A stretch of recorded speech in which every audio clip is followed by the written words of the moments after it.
Alors, je vous montre ceci. C'est mon LinkedIn. Donc, je vous montre pas mon profil LinkedIn, mais je vous montre que moi, en fait, je paye chaque mois une trentaine d'euros pour avoir un LinkedIn professionnel, ce qui, au niveau communication, on peut envoyer des mails aux gens. On a plein d'outils pour développer le réseautage. Mais surtout, ce qui est intéressant, enfin, dans mon cas, ce qui m'intéresse beaucoup dans le profil LinkedIn Pro, c'est qu'on a la partie learning, donc on peut apprendre des choses. Donc, si je vous montre ça, c'est pour que vous compreniez aussi que, quel que soit son âge, quelle que soit son ancienneté dans la profession, on continue à se former, d'autant plus qu'en 2024, c'est terrible. De semaine en semaine, ça change. Il y a des nouveautés qui changent, qui arrivent de semaine en semaine. Pour l'instant, c'est quoi le grand hype, à votre avis? De quoi est-ce que tout le monde parle? Dans quelque chose dont tout le monde parle depuis quelques semaines, vraiment la nouveauté, oui, mais plus spécifiquement dans l'IA. Et quelque chose, Adobe a annoncé qu'il va développer ça et qu'il commence à le développer, ça va être la folie, ça va révolutionner tout un secteur, c'est monstrueux. Exactement, la vidéo par exemple. Donc voilà, pour de semaine en semaine. Et alors pour l'instant, il y a encore 3 semaines, c'était encore un peu KA, c'était un peu bizarre les vidéos, mais j'ai encore vu hier soir, donc on est mi-octobre à peu près, hein, oui, le 12 octobre. J'ai encore vu hier soir des nouveautés. Ça devient très réaliste. Donc évidemment, c'est tout un secteur, le secteur des vidéastes, qui va être un peu concurrencé par ça. On parle évidemment à terme de films entiers et de séries faites par IA. Voilà. Donc c'est la folie. Donc je vous montre mon profil LinkedIn Learning ici. Je vais aller sur My Library. Je l'ai mis en anglais parce que j'aime bien me la péter, même quand je suis tout seul. Et donc, ben oui. Et alors, qu'est-ce qu'on a ici? Des formations que j'ai sauvegardées. Justement, hier, j'en ai sauvegardé plein parce que par vague, hein, c'est pas de chacun fait comme il veut, mais moi, c'est pas de manière continue que je me forme, c'est par vague. Quand j'ai un petit creux, un peu de temps dans l'année, je me dis que je vais m'y mettre un bon coup pour rattraper le retard et voire même prendre de l'avance sur d'autres. Et donc, j'ai sauvegardé 111 formations. Là, on parle de formations qui durent entre 30 minutes et 6 heures, quoi, hein, chacune, entre 30 minutes et 6 heures. Mais ils font de plus en plus des formations courtes, hein, c'est bizarre. Mais est-ce que ce serait en rapport avec le fait que les gens ont de plus en plus de mal à se concentrer pendant longtemps? J'ai regroupé ça en collections. Donc, je vais vous montrer les collections que j'ai faites. Et à un certain moment, je vais vous demander, vous, comment est-ce que vous feriez ou comment vous faites déjà pour vous former? Quelle plateforme vous utilisez? Ça, c'est pas nécessairement de la vidéo, ça peut être. Donc vous me répondrez tout à l'heure après une petite recherche que vous ferez. Ça peut être euh, des forums, ça peut être autre chose pour arriver à se mettre un peu à jour. Ça peut être dans la boîte, les collègues. Ça peut être chipoté par vous-même sans avoir d'explication. Enfin, vous me direz quoi. Et vous pouvez aussi me dire que moi, je me forme pas, à part évidemment les cours auxquels vous assistez. C'est ce qui est déjà. c'est- Si on compte sur l'année, c'est pas énormément d'heures, hein. 2 heures par semaine. Vous formez 16 heures. 16 heures par semaine. Attends, tu comptes les cours de gestion, etc. là. La thèse, Oui, mais oui, c'est intéressant, ça peut être intéressant. Ceci dit, le monde de la finance est également, l'IA va beaucoup intervenir, hein. On dit que les comptables, ça risque d'être fort concurrencé. Et justement, hier, il y a encore une nouveauté qui est apparue. Maintenant, l'assistance IA pour la bourse. Alors que normalement, la bourse, c'est quelque chose d'intuitif et de risqué. Apparemment, l'IA commence à être pas mal pour la bourse, pour savoir dans quoi il faut investir. Donc, il faut vraiment s'y mettre. Il y en a qui sont complètement contre l'IA ici et qui veulent pas en entendre parler. Super, parce que sinon, vous avez intérêt à être excellent dans votre métier si vous intégrez pas l'IA, hein. Excellent graphiste, mais un dieu ou une déesse du graphisme si vous refusez l'IA. Bon, je vais pas en dire plus. Je vous montre mes collections. c'est Moins tu réfléchis, mieux c'est. Quand on regarde les nouvelles, peut-être au journal, ça vaut peut-être bien de pas trop réfléchir. Sinon, trop réfléchir, ça fait mal au cerveau. Hein. Ok, donc l'IA au travail, c'est les rubriques que moi j'ai faites hier. Hein. C'est un peu bébête comme nom, mais ça me permet de regrouper les choses d'une certaine manière. L'IA au travail, l'IA son fonctionnement, l'IA pour les images, l'IA pour le UX, UI design, mais j'ai un peu étendu, vous allez voir quand je vais vous montrer ce qu'il y a à l'intérieur, j'ai mis aussi des choses qui débordent de la conception UI et UX. L'IA pour l'école, pour les écoles, pour l'enseignement de manière générale, l'IA pour la vidéo. Mais ça, ce n'est vraiment que ce qu'il y a sur LinkedIn Learning. Alors, je vous pousse pas à vous inscrire à la version pro de LinkedIn Learning. Je vous montre juste que moi, je l'utilise. Mais ceci dit, je vais vous le dire, c'est pas extrêmement poussé. Si on veut des choses très pointues, il y a des plateformes plus pointues que ça. Hein. Dans tel ou tel domaine, c'est fort généraliste, c'est fort basique en fait. Hein. Donc voilà. Si vous aviez un doute que j'étais en train d'essayer de vous vendre LinkedIn Learning, je vous le dis, ce n'est pas nécessairement ce qu'il y a de mieux. C'est une des choses. Alors bien sûr, il y a YouTube qui est pas mal aussi, hein, avec plein de nouvelles vidéos très très intéressantes qui apparaissent, plein de nouveaux créateurs très intéressants, surtout si on parle anglais et qu'on comprend l'anglais avec les différents accents du monde en plus, ce qui n'est pas toujours évident. Ah, ok, je continue. Filtres neuronaux Photoshop, design de logo, etc. Business, typographie, découpe, dimension, fashion Illustrator. Donc, Illustrator pour le monde de la mode. Voilà. Donc, je vous montre vite fait. Par exemple, l'IA au travail, comme ça, vous voyez un peu de quoi ça parle. Hein. Comment booster sa productivité avec l'IA. La transformation de la workplace, du lieu de travail de l'entreprise avec l'IA générative, l'évolution de la recherche en ligne avec l'IA. Alors, celle-là, il faudrait que j'aille voir plus parce que je ne vois pas la fin, je me souviens plus. Voilà, vous voyez à peu près. Hein. Quelle est la tendance? Donc, l'IA pour les entreprises. Pour le marketing, oui, j'ai mis marketing dans les entreprises. Hein. La question du copyright avec l'IA, ça c'est super important évidemment. Il y a la question de l'éthique aussi, mais moi je ne l'ai pas mise dans ma collection parce que j'ai un petit problème avec la question d'éthique. Parce que dans ma vie, j'ai rencontré beaucoup de gens qui se targuaient d'avoir beaucoup d'éthique et en fait c'était des salauds. Donc j'ai un petit problème avec l'éthique. La question de l'éthique. C'est chacun qui voit avec soi-même la question de l'éthique. Ben, le copyright englobe la question de l'éthique en gros, mais il y a des formations spécialement pour l'éthique de l'IA, mais voilà. Les régulations, voilà, les régulations. Ça va. Écrire du contenu, évidemment. Voilà, toujours du marketing, toujours le côté légal pour les créatifs. Ah, il y a quand même pas mal. Hein. Et alors, on parle de formation. Les minutes sont indiquées en bas à droite. Oui, 1h32, 38 minutes, 48 minutes, 48 minutes, etc. Vous avez compris l'idée. Hein. Ok, le fonctionnement de l'IA, bien sûr, on va s'intéresser à des choses un peu plus basiques au niveau de l'IA. Qu'est-ce que c'est l'IA générative?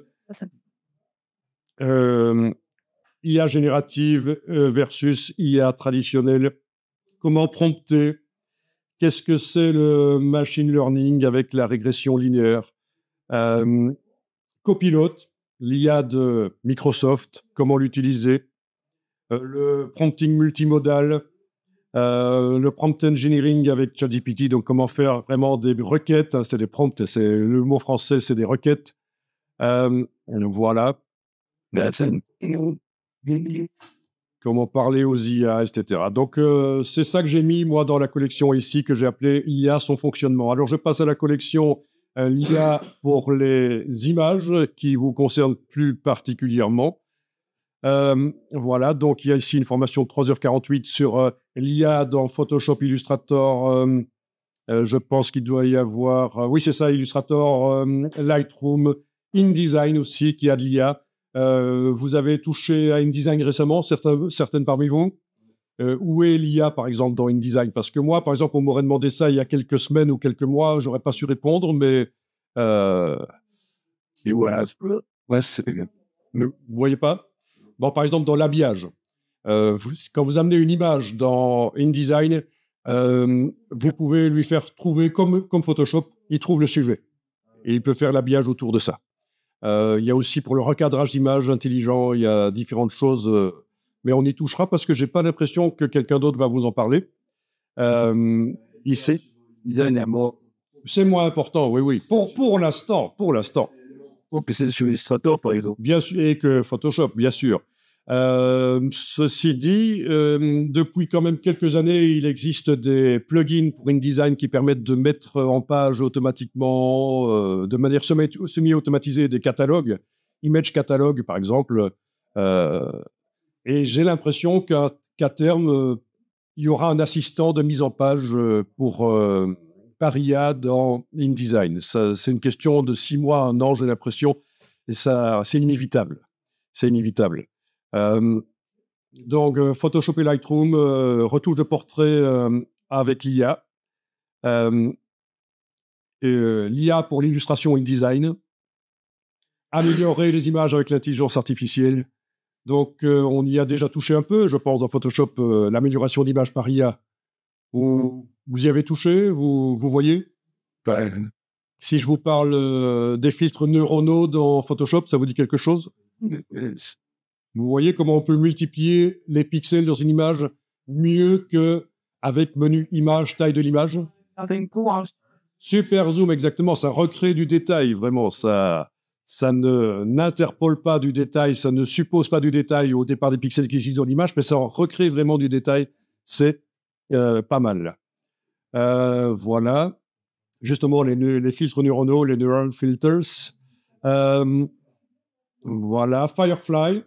Voilà, qui par rapport à Photoshop apporte toujours des choses supplémentaires. C'est un peu comme du Midjourney, plus comme du Midjourney par rapport à Photoshop, il y a plus de possibilités. Bon, alors j'ai quand même mis du Stable Diffusion, encore du Firefly. Qu'est-ce que les créatifs doivent savoir à propos de la génération d'images? J'ai mis du DALL-E ici, une playlist sur DALL-E. J'ai mis une playlist sur Midjourney. Bon, bah, quelque part, vous avez 3 grands acteurs de la génération d'images. Hein. Midjourney, DALL-E et Stable Diffusion. Avez-vous une remarque, une interrogation philosophique par rapport à ça? Ok. Bon, vite fait pour le UX design. Il y en a qui font du UX design ici, du design d'application ou de site web? Non? Ouais. Bon, ben voilà, il y a des outils pour le UX et le UI design. Au fait, UX et UI, vous savez ce que ça veut dire? UX, ça veut dire quoi? User experience. C'est ça, expérience utilisateur, user experience. Et UI? L'interface. Interface utilisateur, voilà, c'est ça. J'ai mis ici des choses pour les formateurs et les enseignants. Oui, et les faire de la recherche. Hein. La recherche dans l'enseignement supérieur, ça existe. Même dans l'enseignement secondaire, il y a des écoles qui font de la recherche parce qu'il y a des budgets européens aussi. Hein. Oui, personnage à la pédiste avec votre classe. Ok, donc coaching avec l'IA. Bien, bien, bien. Donc c'est quand même vaste. La vidéo, là, c'est quand même intéressant. L'IA dans la production de vidéo et la post-production. Faire de la vidéo sans caméra, donc text-to-vidéo, les tendances et les outils. Voilà, création de contenu, Et là, c'est l'animation d'une image avec l'IA. Donc, ça, oui, bon, ça touche un peu la vidéo quand même. Voilà. OK, le reste, il y a les filtres neuronaux, Photoshop, etc. Mais je ne vais pas en parler tout de suite. Donc, j'ai indiqué ici que vous allez pouvoir, en effet, si vous en avez, donner des informations à propos de l'IA générative et forcément, vous connaissez des choses que je ne connais pas. C'est impossible. Je vais apprendre des choses aussi. On ira peut-être jeter un coup d'œil sur les produits dont vous parlez. On parlera de vos sources personnelles pour vous continuer à vous former. Est-ce que vous en avez? On va parler maintenant de quelque chose dont on devait parler l'autre jour et on n'a pas eu le temps. Le processus de création de logo avec Aaron Drappling. Donc, je vais ici voir si je retrouve rapidement la vidéo qui m'intéresse. Ah ouais, donc ça, on dirait que c'est bien. Donc, OK, cette vidéo dure... Non, ça, c'est juste l'intro. Il faut que j'arrive à trouver la vraie vidéo. Voilà, donc j'ai retrouvé la vidéo de Aaron Drappling. Alors,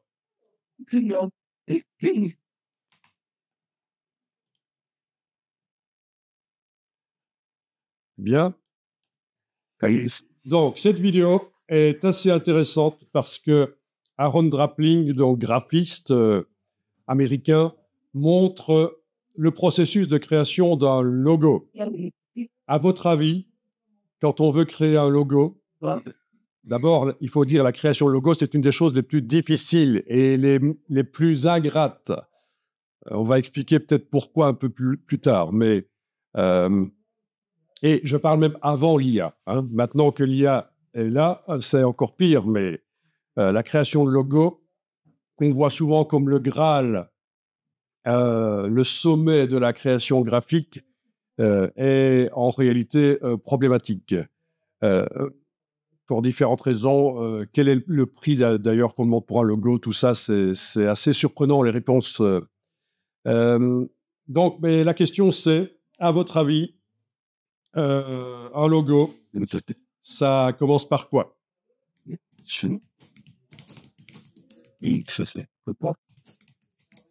Je dois faire un logo pour une entreprise. Donc, tu dis?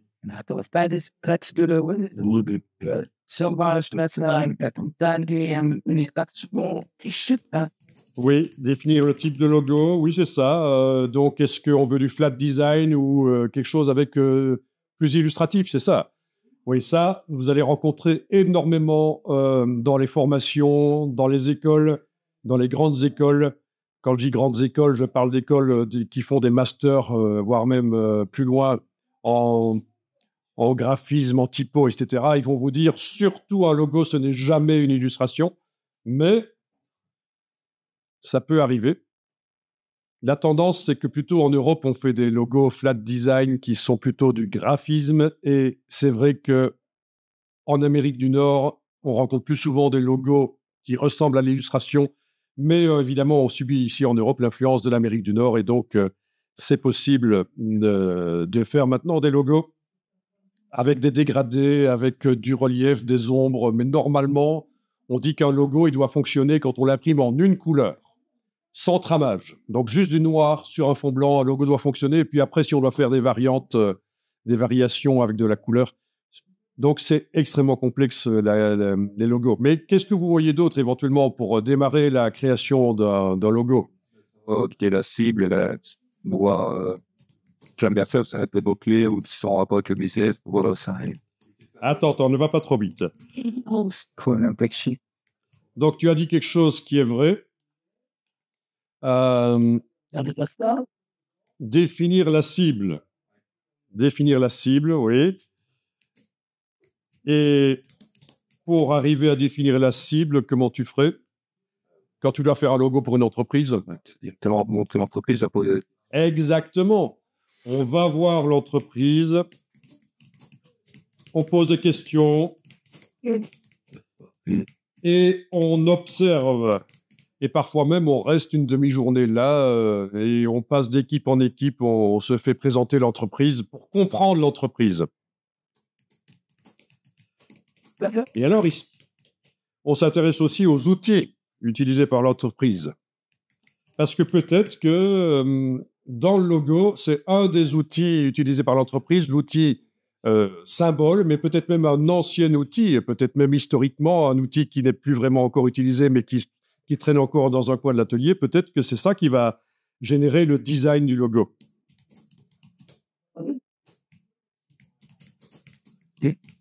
Voilà. Donc ça, évidemment, c'est une chose intéressante. Définir la cible. Ensuite, voilà, vous rentrez chez vous. Qu'est-ce que vous allez faire Donc, est-ce que ce serait pas intéressant d'aller voir ce que les autres entreprises similaires ont comme logo? Quand même déjà pour titiller sa créativité. Là, cette année-ci, pour votre travail de fin d'études, vous devez faire un logo. Ouais. Est-ce que c'est une démarche que ça fait partie du mood board, sans doute? Alors, Non? oui. On vous l'avait dit, ça. Voilà, un mood board. Il va falloir évidemment, il va peut-être falloir, je sais pas, soit vous prendrez complètement le contre-pied, c'est-à-dire faire vraiment différent par rapport à ce que le public a l'habitude de voir comme logo pour ce type d'activité.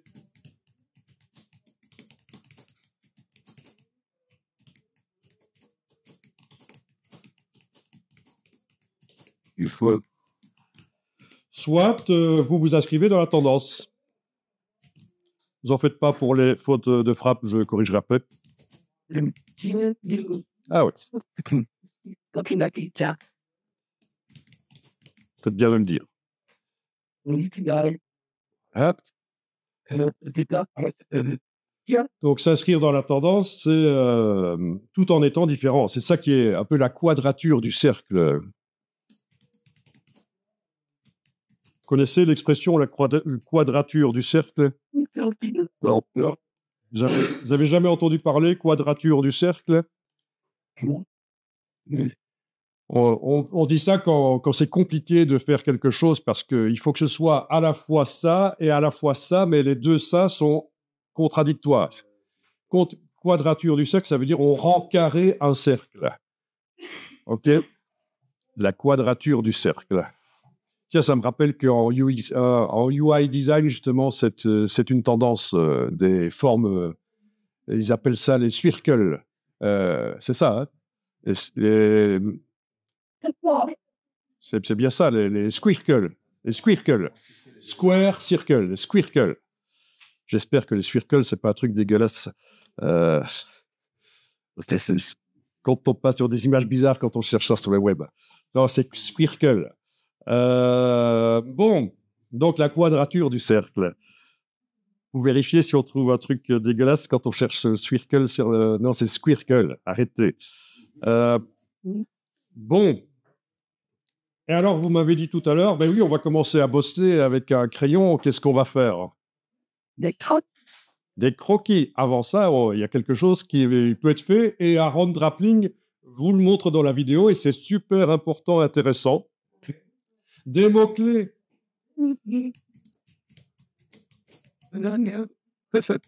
Voilà, on démarre de mots-clés.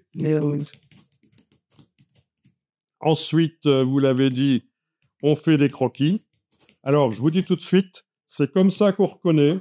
Alors, vous n'allez pas être tous et toutes d'accord nécessairement, mais c'est comme ça qu'on reconnaît un vrai graphiste. Le faux graphiste, l'infographiste, commence directement sur l'ordinateur, sans avoir fait de croquis sur papier.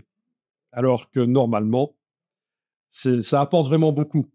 Et alors, je vais vous montrer d'ailleurs tout à l'heure, je pense que je vais retrouver assez facilement l'article qui dit que, voilà, sur papier, c'est ce qu'on fait, c'est parfois un peu gauche, c'est parfois un peu foireux.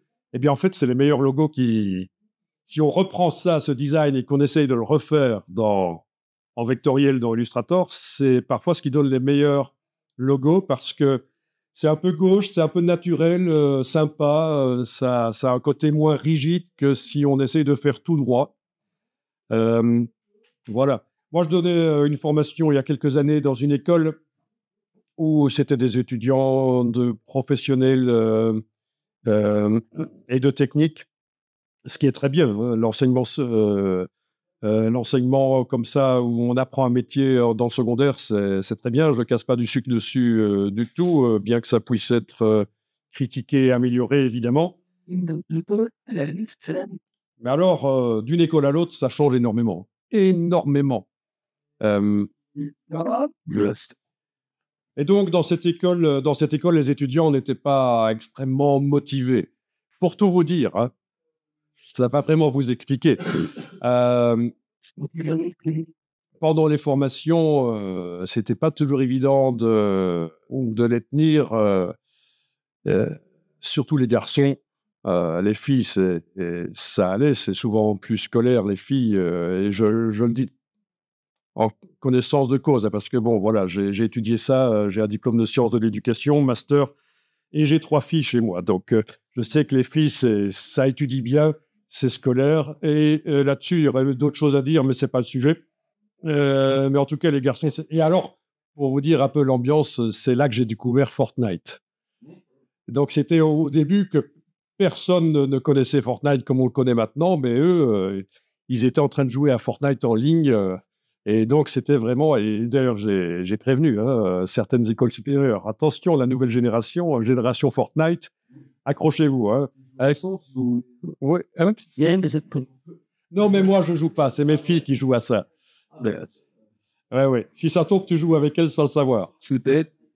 Mais donc, voilà. Et donc, je parle à la professeure et je leur dis, mais est-ce qu'ils trouvent un travail après parce qu'ils n'ont pas l'air extrêmement motivés par la création graphique.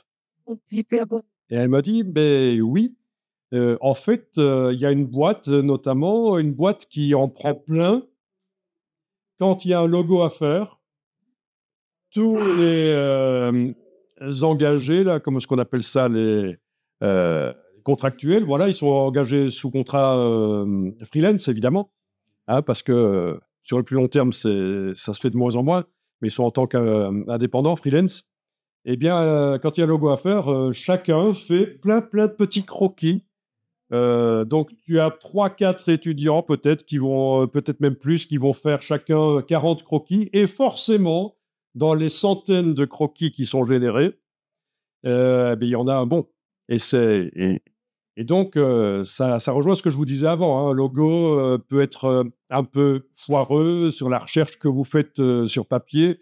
Ça peut être un peu de travers, mais ça peut être très sympa. Et c'était ça l'idée. Ceci dit, maintenant, je ne pense pas que ça marche encore de faire ce genre de choses, puisque maintenant, vous avez l'IA qui vous génère plein de logos autant que vous voulez. En 1 heure, vous pouvez générer des centaines de versions de logos. Donc, ça remplace un peu ces petites mains qui faisaient plein de logos différents. Oui, parce que pour un graphiste aguerri, habitué, pro, c'est pas toujours évident de faire quelque chose qui a un côté sympa, naturel, inhabituel. On est souvent dans la reproduction de stéréotypes, de choses déjà vues. Et par contre, voilà, quand on est nouveau et que on n'est pas hyper bon en graphisme, on peut paradoxalement faire des choses très intéressantes. Donc, on fait des croquis. Et après, qu'est-ce qu'on fait? Bon, ben exactement. Hein. On développe 2 ou 3 pistes. On développe 2 ou 3 pistes sur papier ou alors on passe dans Illustrator. Ou Photoshop d'ailleurs, hein, parce que je vous montrerai un logo que j'ai fait où je passe de Illustrator à Photoshop.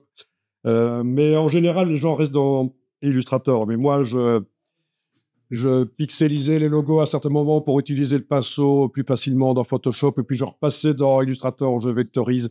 Donc,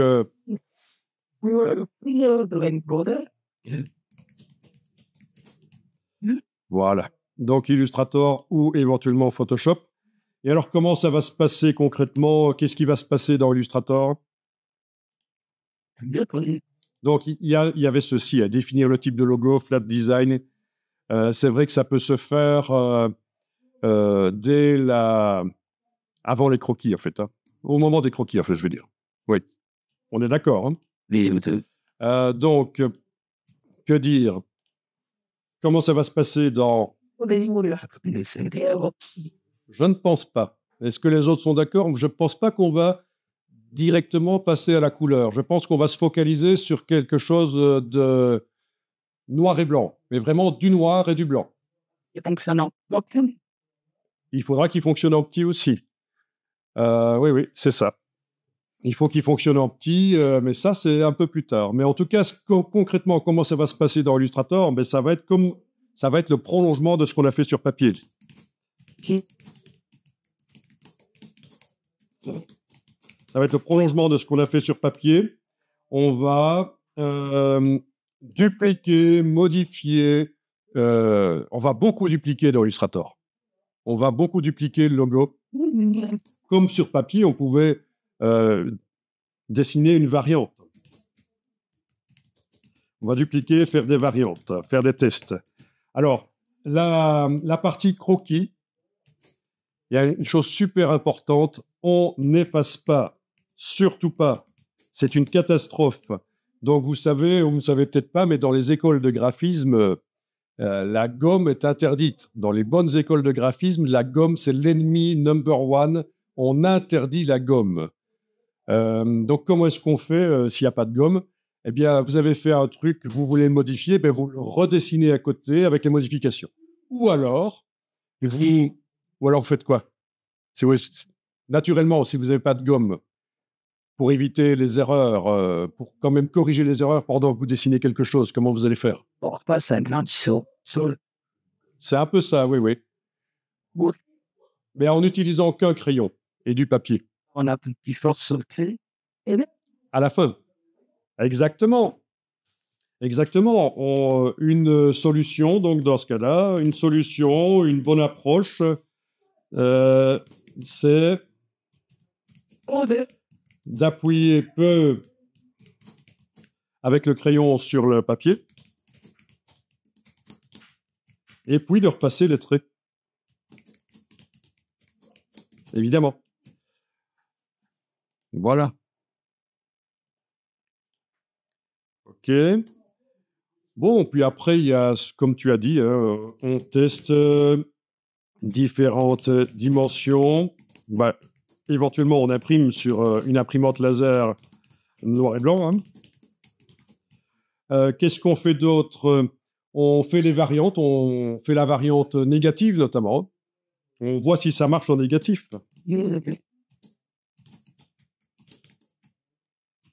On voit si ça marche en négatif. Et là, il faudra peut-être, quand on fait le logo en négatif, modifier la taille du logo. Et éventuellement l'épaisseur des traits. Parce que il faut compenser une illusion d'optique. Parfois, quand on fait le logo en négatif, il a l'air différent. Donc, pour qu'il ait l'air d'être pareil en négatif, on a parfois un logo avec un dessin différent. Pour qu'il ait l'air pareil en négatif qu'en positif. Voilà. Que dire de plus? On hiérarchise aussi. Il faut créer une hiérarchie. À votre avis, ça veut dire quoi? Exactement. Certains éléments vont être visuellement, dans ce cas-ci, plus importants que d'autres. Donc, par exemple, le texte, la baseline, le visuel. Voilà. Le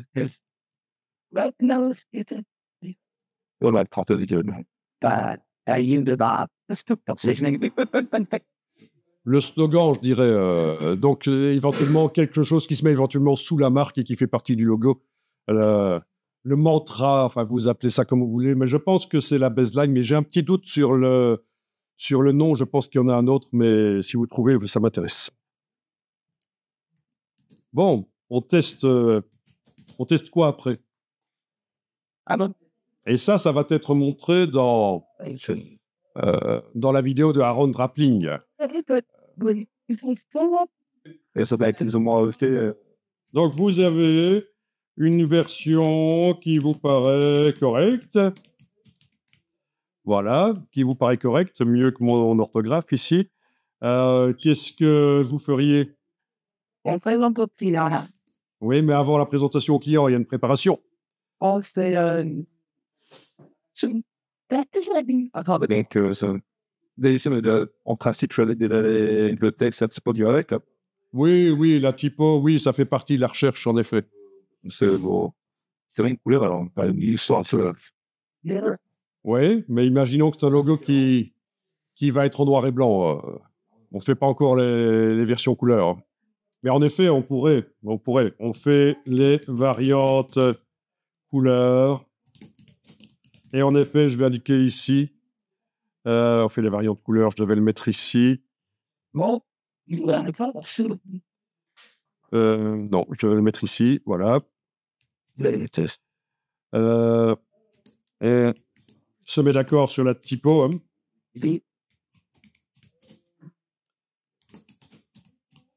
Voilà. Et si je vous dis les mock-ups, faire des mock-ups, mise en situation, voilà.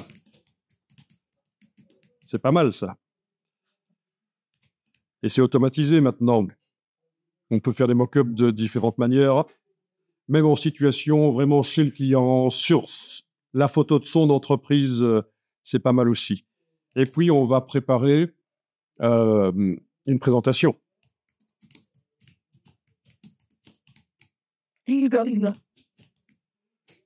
Une projection ou des panneaux à imprimer. Des panneaux à imprimer, c'est bien. Il faut voir ça. Hein. Vous avez sur YouTube des présentations de logos célèbres par les agences de pub qui ont produit ça. On voit là comment ils ont présenté les choses.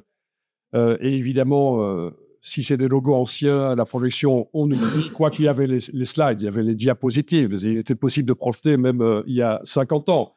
Mais malgré tout, imprimer sur grand panneau et montrer ce grand panneau, ça peut être bien. OK. Il y en a qui ont suivi ici des séries à propos d'agences de pub. Ça existe, je pense. Hein. Il y a des séries sur Netflix, etc., qui parlent d'agences de pub. Non, vous n'avez pas vu ça? Ouais, on ira voir. On ira voir ce qu'il y a. Moi, j'ai pas eu le temps encore de regarder, mais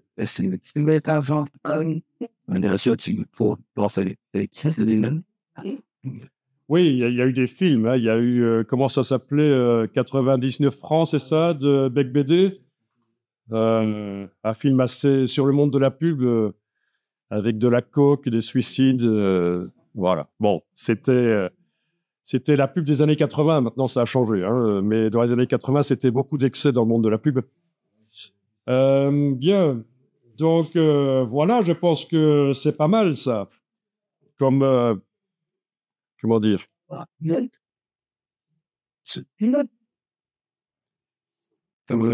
Donc, la vidéo très intéressante de Aaron Drappling sur la création de logo, le processus, sa manière de faire, c'est pas une religion, c'est pas la seule manière de faire. Donc, je vous ai mis les sous-titres en français, puisque c'est pas toujours évident pour tout le monde, et ça, je peux comprendre. Et par exemple, je serais, moi, en Allemagne ou en Hollande, et on met une vidéo dans ces langues-là, je comprendrais à moitié. Donc, c'est pas proche. Que dire? Oui, alors au niveau de l'audio, vous allez voir, Aaron Drappling, il est américain et il marmonne, hein, donc c'est pas de l'anglais très bien prononcé, premièrement. Ensuite, il utilise des termes techniques. Ensuite, il parle d'une certaine manière sympa. Par exemple, quand il va désigner je vais bouger cet objet-là, hein, donc il va pas dire this item, this object, il va dire this little guy. Donc le little guy, c'est l'objet en fait. Hein. Vous voyez, donc c'est sa manière de parler. C'est sympa. C'est là, monsieur, il est designer. histoire, société, mission. Et oui.